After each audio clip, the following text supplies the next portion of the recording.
எல்லாம் வல்ல பிரகதீஸ்வரருடைய பெரும் கருணை, திருவேங்கடமுடையானுடைய தாள் பணிந்து ஆழ்வார்கள் தரிசனம் என்ற இந்த தொடரை தொடங்க விரும்புகிறேன். இளங்கோவடிகள் சிலப்பதிகாரம் என்ற ஒரு நூலை இயற்றினார். 50 காப்பியங்களில் முதன்மையான நூல் அப்படி என்று சொன்னால் சிலப்பதிகாரம். அதில் ஒரு வரி வருகிறது, அது வைணவ வழிபாடு என்பது சேர நாட்டிலே மிகுந்திருந்தது என்பதை காட்டுகிறது. ஆடகம் கொண்டு அரிதுயில் அமர்ந்தோன் சேடம் கொண்டு, இதுதான் அந்த சொடர். ஆடகம் ஆடத்து அருந்துயில் அமர்ந்தோன் சேடம் கொண்டு. இதுக்கு என்ன அமைப்பு என்று சொன்னால், சேரன் செங்குட்டுவன் வடநாட்டுக்கு படையெடுத்து செல்லுகின்ற பொழுது மலையகத்து மக்கள் ஆடகமாடத்து என்று சொன்னால் திருவனந்தபுரம், அங்கே அரிதுயில் அமர்ந்த திருமாலிடத்தில் இருந்து அருள் பெற்று சேடம் என்ற ஒரு பொருளை கொடுக்கின்றார். அது என்னன்னா, போரிடுவதற்கு செல்லுகின்ற அரசன் 2 தோள்பட்டைகளிலும் அணிந்து கொள்வது சேடம். அவன் அரசனுடைய உயிருக்கு எந்தவித ஆபத்தும் வரக்கூடாது என்று அது திருமால் அவர்களிடத்திலே கொடுத்தது போன்று அந்த மலைவாழ் மக்கள் கொடுக்கின்றார்கள். இந்த தொடரில் இருந்து என்ன தெரிகிறதுன்னு சொன்னால், சேர நாட்டிலே வைணவம் சிறப்புற்று விளங்கியது. சேர நாடுனா இன்றைய கேரள பகுதி, கேரள மாநிலம் நல்லாவே தெரியும். அங்கே இன்றைக்கும் கூட திருமால் வழிபாடு தான் சிறந்திருக்கிறது என்று நமக்கு தெரிகின்றது. ஆனால் இது கிபி 2ஆம் நூற்றாண்டு. இதற்கு முன்னரே தொல்காப்பியர் 5 திணைகளாக வகுத்த அந்த இதில் திருமால் முல்லை நிலத்திற்கு உரிய கடவுள் என்று குறிப்பிடுகின்றார். மாயோன் மேய காடுரை உலகம் என்று கூறுவார். மாயோன்னா யார்? திருமால். மாயோன் என்ற தொடருக்கு கரிய நிறமுடையவன் என்று பொருள். திருமால் முல்லை நில கடவுளாக திருமால் தொல்காப்பியர் காலத்திலே வணங்கப்பட்டிருக்கின்றார். தொல்காப்பியர் காலம் என்று சொன்னால் கிமு 1 நூற்றாண்டு என்று வரலாற்று ஆசிரியர்கள் கூறுகின்றார்கள். அப்பொழுதே திருமால் மக்களிடத்திலே புகழ்பெற்ற ஒரு கடவுளாக, வழிபாட்டுக்குரிய கடவுளாக இருந்திருக்கிறார். மாயோன்னா கரியவன் என்று பொருள் சொன்னேன். மாயோன் என்றால் இன்னொரு பொருளையும் எடுத்துக்கொள்வான். மாயக்கண்ணன். மாயக்கண்ணன், கண்ணனுக்கே மாயக்கண்ணன் தானே பேர். அதை விட இன்னொரு இடத்துல சொல்றார், மால்வரை. மால்னா திருமால். அதையும் குறிப்பிடுகின்றார், தொல்காப்பியத்தில் குறிப்பிடுகின்றார். என்னன்னா, மாயோன் அன்ன மால்வரை. மாயோன் திருமால், மால் திருமால், மாயோன் அன்ன மால்வரை. இவ்வாறு சிறப்பாக தொல்காப்பியத்திலே குறிப்பிடப்படுகின்றது. அது அவர் தான் சொன்னதாக சொல்லலை. தொல்காப்பியருடைய காலம் கிமு முதல் நூற்றாண்டு என்று கூறினேன். அவர் என்ன சொல்கிறாருன்னா, என்மனோர் புலவர், என்மனோர் புலவர். நான் சொல்லலை, எனக்கு முன்னாலே இருக்கின்றவர்களெல்லாம் இப்படி தான் சொல்கிறார்கள் அப்படி என்று கூறுகின்றார்.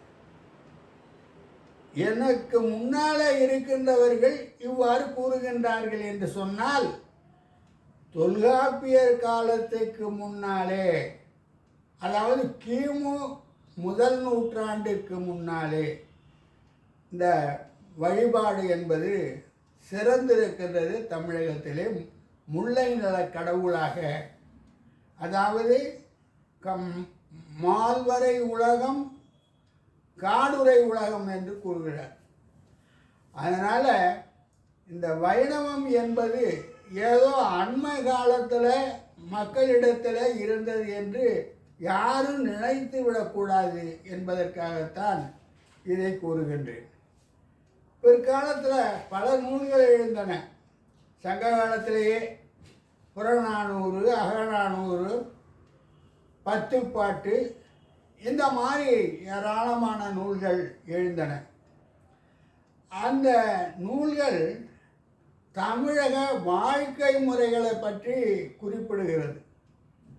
அதில் பல இடங்களில் திருமால் வழிபாட்டை பற்றியும் குறிப்பிடுகின்றார்கள்.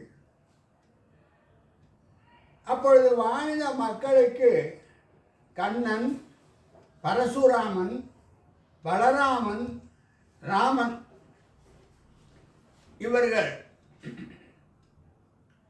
கடவுள்களாக வழிபட்ட அந்த செய்திகள் எல்லாம் சிறப்பாகவே, மிக சிறப்பாகவே இருக்கிறது. அதில் புறநானூற்றில் ஒரு காட்சி, ராமாயண காட்சி, ரொம்ப அழகாக இன்றைக்கும் எல்லோரும் அதை குறிப்பிடுகின்ற காட்சி. இராவணன் சீதாதேவியை தேரிலே வைத்து பறந்து அழைத்து கொண்டு செல்கின்றார். சீதாதேவி கதறுகிறார். அவர் கையறு நிலையில் அந்த தேரிலே அமர்ந்திருக்கின்ற பொழுது தன்னை பற்றிய செய்தி எப்படியாவது ராமபிரானுக்கும் இலக்குவனுக்கும் தெரிய வேண்டும். எப்படி தெரிவது? நகைகளை எல்லாம் கழட்டி ஒரு மூட்டையாக கட்டி கீழே போட்டுடுறார். கீழே போட்டதை குரங்குகள் எடுக்கின்றன. அங்கே இருக்கிற குரங்கு கூட்டம் இருக்க அது எடுக்கிறது. எடுத்து பார்த்து இதெல்லாம் எப்படி அணிந்து கொள்வது என்று தெரியாமல் கையில் போடுவதை காதில் போடுது, காதில் போடுவதை மூக்கில் போடுது. இது ஒரு காட்சியாக புறநானூற்றிலே கூறப்பட்டிருக்கின்றது. அவ்வளவு சிறப்பாக ராமாயணம் என்ற கம்பராமாயணம் வருவதற்கு முன்னாலே கம்பர் ராமாயணத்தை எழுதினார்.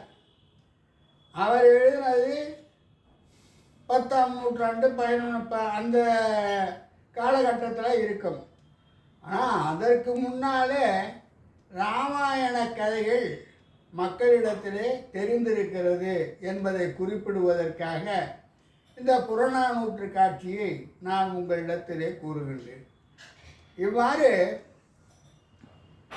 ஜமதக்கினி முனிவர் பரசுராம அவதாரத்தில் அது வருகிறது.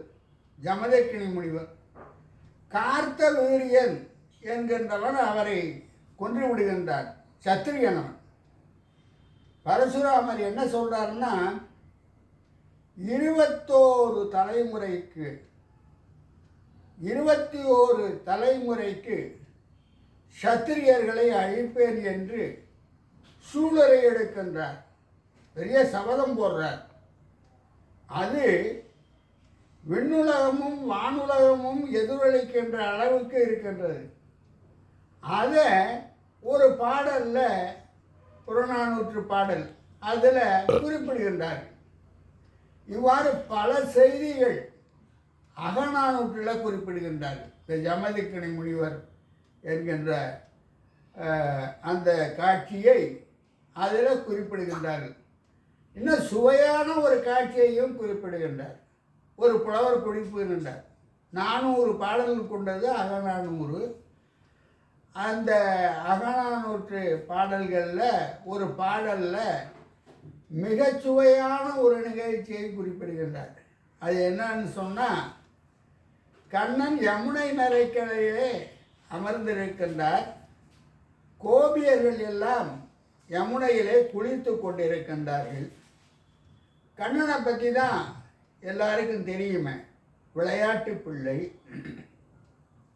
அவர்கள் கரையிலே வைத்திருந்த ஆடைகளை எல்லாம் எடுத்து கொண்டு பக்கத்தில் இருக்கின்ற குருந்த மரத்திலே அமர்ந்து விடுகின்றார். அப்பொழுது இந்த கோபியர்கள் எல்லாம் கண்ணனிடத்திலே கெஞ்சுவார்கள். அப்படி நமக்கு கண்ணனுடைய அந்த பாரதத்தில் படிக்கிறோம், பாகவதத்தில். இந்த காட்சியில் இந்த புலவர் அகநானூற்றில் என்ன கூறுகிறார் என்று சொன்னால், இந்த காட்சியை அழகாக குறிப்பிட்டு அந்த நேரத்தில் பலராமன் அங்கு வருகின்றார். பலராமன் வருவதை பார்த்த கண்ணன், இந்த கோபியர்கள் எந்த விதத்திலும் இழிவுபடுத்தப்படக்கூடாது என்ற எண்ணத்தில் அவர்கள் ஒளிந்து கொள்வதற்காக அந்த குருந்த மரத்தினுடைய கிளையை, வலிமையான ஒரு கிளையை கீழே அவர் கொண்டு வருகின்றார். மேலே இருந்து கீழே கொண்டு வருகின்றார். இப்படி ஒரு காட்சியை ஒரு புலவர் தன்னுடைய பாடலிலே கூறியிருக்கின்றார். இதெல்லாம் எதற்கு கூறுகிறேன் என்று சொன்னால், பழங்காலத்திலேயே நம்முடைய தொன்மையான மதங்களாகிய சிவமதம், வைணவம் இவைகளெல்லாம் மிக சிறப்பாக மக்களிடத்திலே வழிபாட்டு மதங்களாக இருந்து அவர்களையெல்லாம் நெறிப்படுத்த பயன்படுத்தப்பட்டிருக்கிறது என்பதை குறிப்பிடுவது. அதுதான் முக்கியமான ஒரு செய்தியாக குறிப்பிடுகின்றேன். பிற்றை காலத்தில் கேட்க வேண்டியில்லை. ஆழ்வார்கள், திருவேங்கடமுடையான் என்று நான் கூறினேனே, அதுபோல திருமாலின் அருள் பெற்றவர்களாக, இல்லாவிட்டால் இந்த மாதிரி பாசுரங்களெல்லாம் பாட முடியாது. இந்த புறநானூற்று செய்தி, அகநானூற்று செய்தி, தொல்காப்பியம் அதனுடைய செய்தி, இவைகளெல்லாம் நமக்கு தெரியுதோ தெரியவில்லையோ, ஆழ்வார்களுடைய பாசுரம் தெரிகிறது. இந்த அளவில் இந்த தோற்றுவாயை முடித்து கொண்டு மீண்டும் பழைய ஆழ்வார்களை பற்றி பேசுகிறேன்.